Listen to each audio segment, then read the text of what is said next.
It's good to be with you again, sharing on this week's inspiring theme, hope. In my two previous talks this week, I've shared what the Bible has to say about hope in two successive phases of human experience. First, hope during life in this world. Second, hope in death.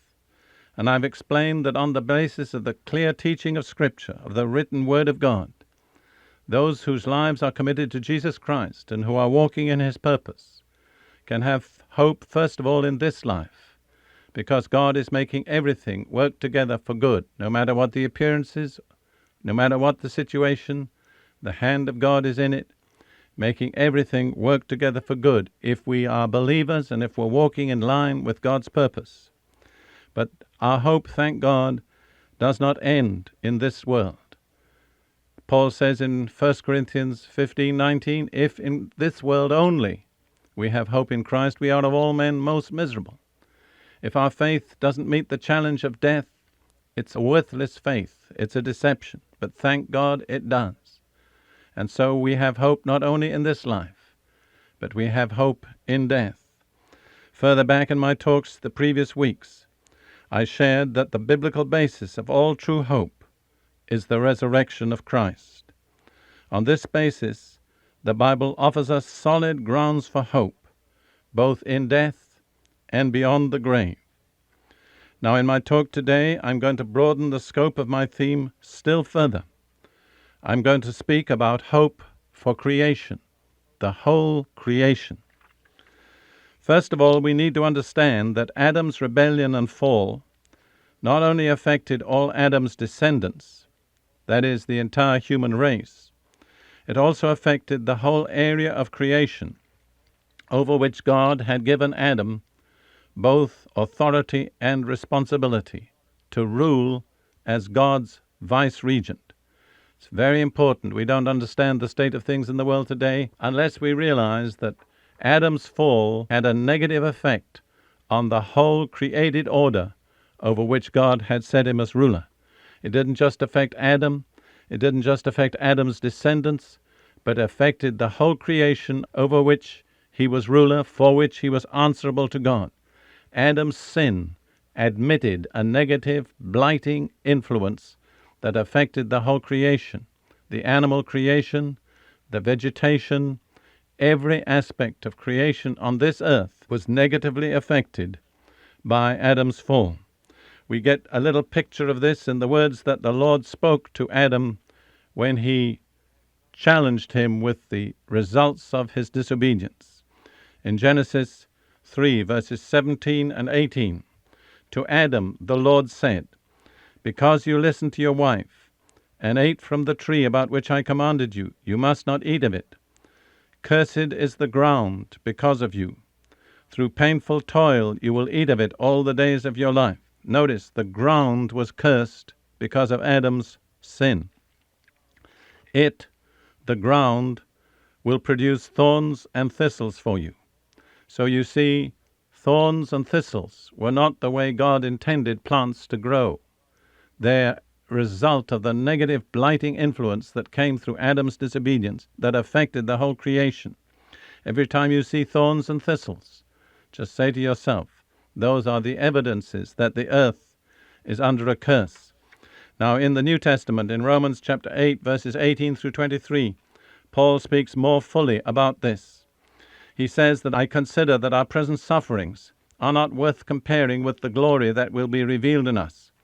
The creation waits in eager expectation for the sons of God to be revealed. That's the redemption of God's believing people. For the creation was subjected to frustration, or other translations say vanity or futility, not by its own choice, but by the will of the one who subjected it, in hope that the creation itself will be liberated from its bondage to decay and brought into the glorious freedom of the children of God. We know that the whole creation has been groaning as in the pains of childbirth right up to the present time. Not only so, but we ourselves, who have the first fruits of the Spirit, groan inwardly as we wait eagerly for our adoption as sons, the redemption of our bodies. Note there the succession of words that all evidence the curse: sufferings, frustration, bondage, decay, groaning, pains. You see, the fall of the first Adam brought a blight not only on himself and his descendants, but also on the whole creation. However, the redemption achieved by Jesus, the last Adam, extends not only to Adam and his descendants, but also to the whole creation. And when man is redeemed, creation will be redeemed together with man. And by the Holy Spirit, believers share now in the wordless longing of all creation for that hour of redemption. See what Paul says? Not only is creation groaning, as in the pains of childbirth right up to the present time, not only so, but we ourselves, who have the first fruits of the Spirit, the revelation of the Holy Spirit within us, that enables us to see beneath the surface and to see what's going on really in the inner realm. We ourselves, who have the first fruits of the Spirit, groan inwardly as we wait eagerly for our adoption as sons, the redemption of our bodies. So creation is groaning, waiting for that glorious day, and we who have the first fruits of the Spirit are groaning. We're looking for a birth, the birth of a new age, the redemption of man and the redemption of the earth that was blighted and cursed through man's fall. This anticipation and expectation of nature for redemption as man is redeemed, these are beautifully portrayed by the psalmist in Psalm 96, verses 11 through 13. Let the heavens rejoice, let the earth be glad, let the sea resound and all that is in it, let the fields be jubilant and everything in them. Then all the trees of the forest will sing for joy. They will sing before the Lord, for he comes to judge the earth. He will judge the world in righteousness and the people in his truth. You see, all creation is waiting there for the coming of the Lord to bring redemption to man and to earth. Now, by way of explaining that more fully, I'm going to read a passage from my book, Chords from David's Harp. It's a comment on those verses of the psalmist that we've just read, and the title of my comment is this: Awaiting the Climax. The creation waits in eager expectation for the sons of God to be revealed, for the creation was subjected to frustration not by its own choice. Man, by his rebellion against his Creator, brought corruption and decay upon the whole natural world around him.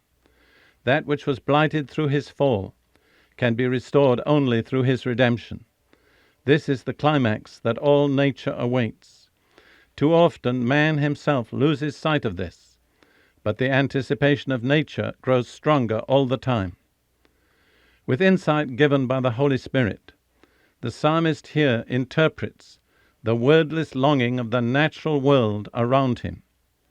In his spirit, he senses a hushed anticipation, like the stillness in a concert auditorium, as the conductor with upraised baton surveys his orchestra to make sure that each player is ready for the opening note.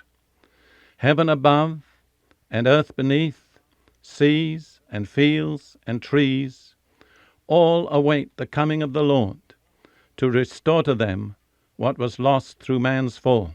At that moment, like the orchestra, as the baton descends, they will break forth into a symphony of praise and jubilation.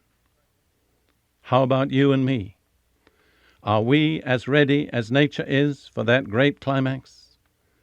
May God grant that you and I be more expectant and excited than the trees and the fields and the seas and the heavens. And then in every one of these meditations on the Psalms in this book of mine, I have at the end what I entitle Faith's Response. That is, how, if we accept the truth presented, we should respond in return to the Lord. And so here is faith's response to the words of the psalmist and through the truth which I'm unfolding. By your Spirit, Lord, keep me in continual excited anticipation of your coming. I'm going to say that again. By your Spirit, Lord, keep me in continual excited anticipation of your coming. Paul says if we have the first fruits of the Holy Spirit within us, we identify with the groaning of nature. We identify also with the anticipation of nature. Nature is waiting for the manifestation of its Creator, the Lord's return in glory. Everything is going to break forth into a glorious symphony of worship, praise, and thanksgiving. Everything in nature is making itself ready. How about you and me? How about us? Ought we not to be more ready than nature? Ought we not to be more excited?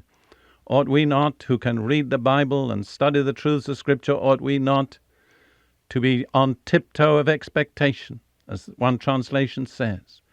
You see, we're in the midst of the birth pangs of a new age. We can groan now, but we have that sure and certain hope. A new age is going to be born.